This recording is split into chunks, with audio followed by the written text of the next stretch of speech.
Hello, YouTube fans, here again. And I figure why not do this one? I talked about 1987 and my favourite films, but there was one I forgot to say. There's a few I forgot to say, but you've probably seen one from my reviews, what I did on films. But this was one of them I forgot, and it's a good one.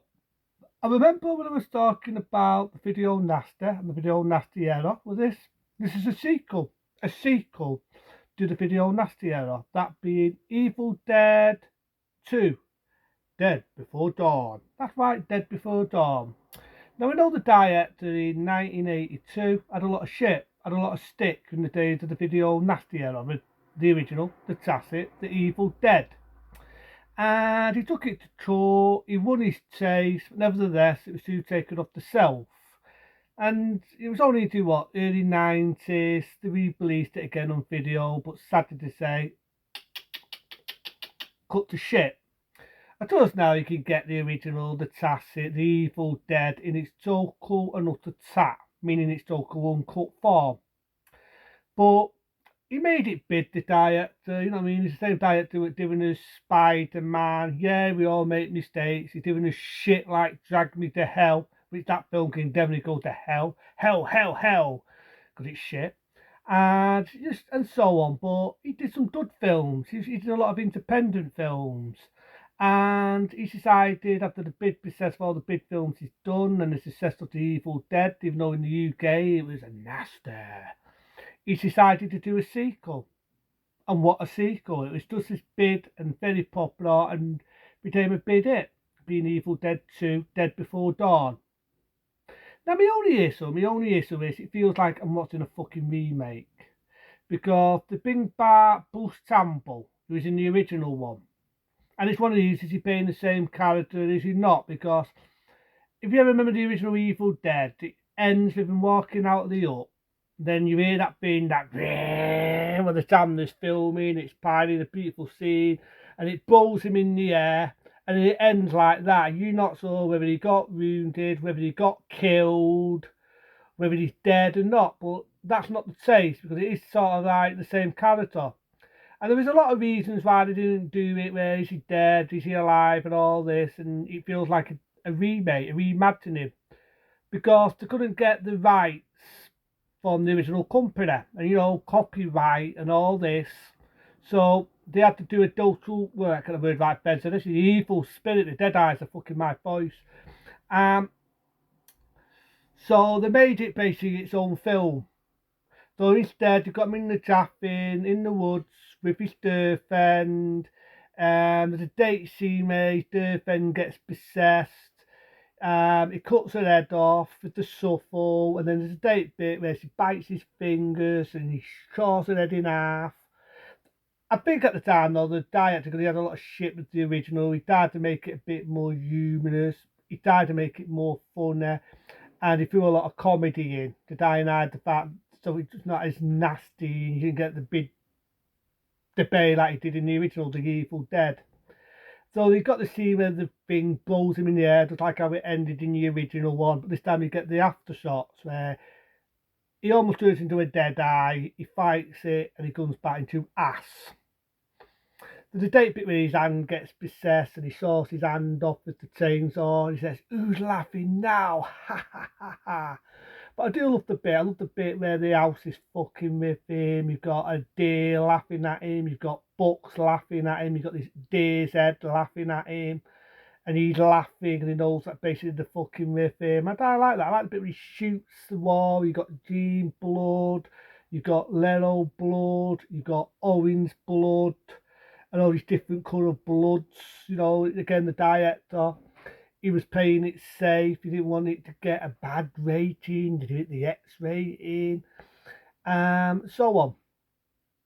Then you get these other couple. You get one idea like an actor or it is. You get these other couple. They come in at halfway. They batter the ass. You really feel sorry for ass in this, really. You know what I mean? He's got a chainsaw for their hand, and so on. But before all that, they batter him. They blame him because he's in this up about the a mother that's gone missing. And then they believe all the dead eyes. And I don't know like the dead eyes, but the film has a lot of imagination. A lot of people say the original was a dud film, and Stephen King praises it like it's the son of Dodd.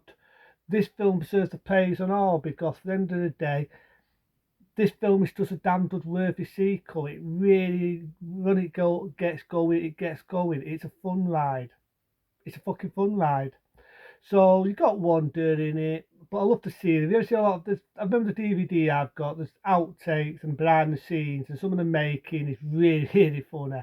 There's even a fuck up where one of the dead eyes is fine, and you see a rip or you see a bit of the set showing. But I like that. I like that in fuck ups. It's just a film of time.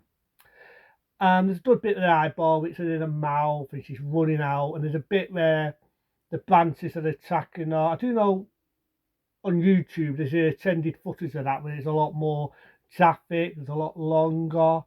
But I do like it. The buses are going in her face in there, good practical effects. I will miss that era. And you got the idea it smashes her from a branch of a tree. Again, the director wanted to keep it mild from a rape scene, from a branch, what was in the original Evil Dead. He wanted to keep all that mild. So instead, he sort of like gets the idea the tree has killed her instead.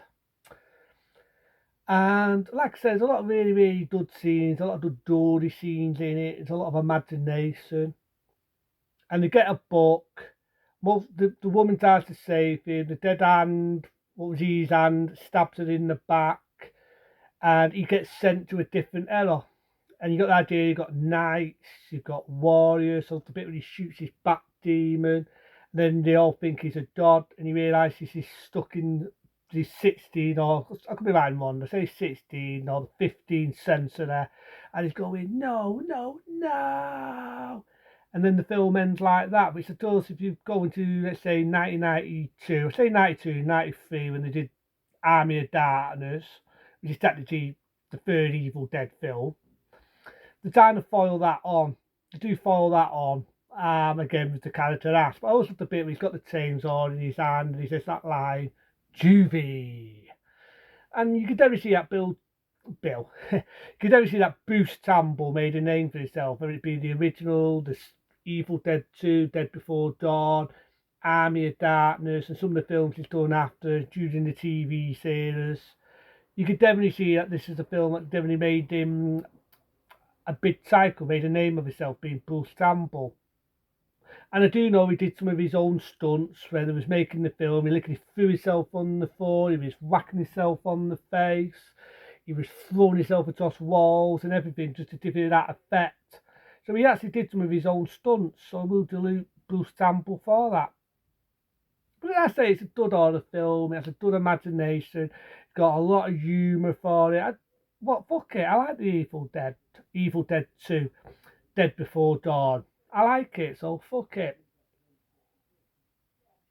A 10-star rating from me, because it is a good one, it's a worthy sequel. Like I say, when I was talking about my favourite films in 87, there's loads of films in 87 I do like. There's some I've forgotten to mention. This was one of them. So I do apologise if I never mentioned this one. And people said, oh God, you don't like Evil Dead 2, Dead Before Dawn? Yeah, I do. There you go. So there's a lot I like whether it be fucking Into Space, that came out in 87, and other films from that golden day. And this is one of them. This is one of them. It's a damn worthy sequel. Like I said, we had to wait to what, early 90s, they decided to do that one, which technically, that's its own beast, it's its own film. But yeah, you could only see that Bruce Campbell made it big.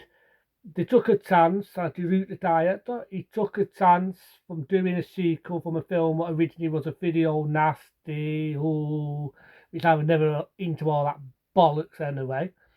And he made a damn worthy sequel, that being Evil Dead 2, Dead Before Dawn. But until then, be smart, be safe.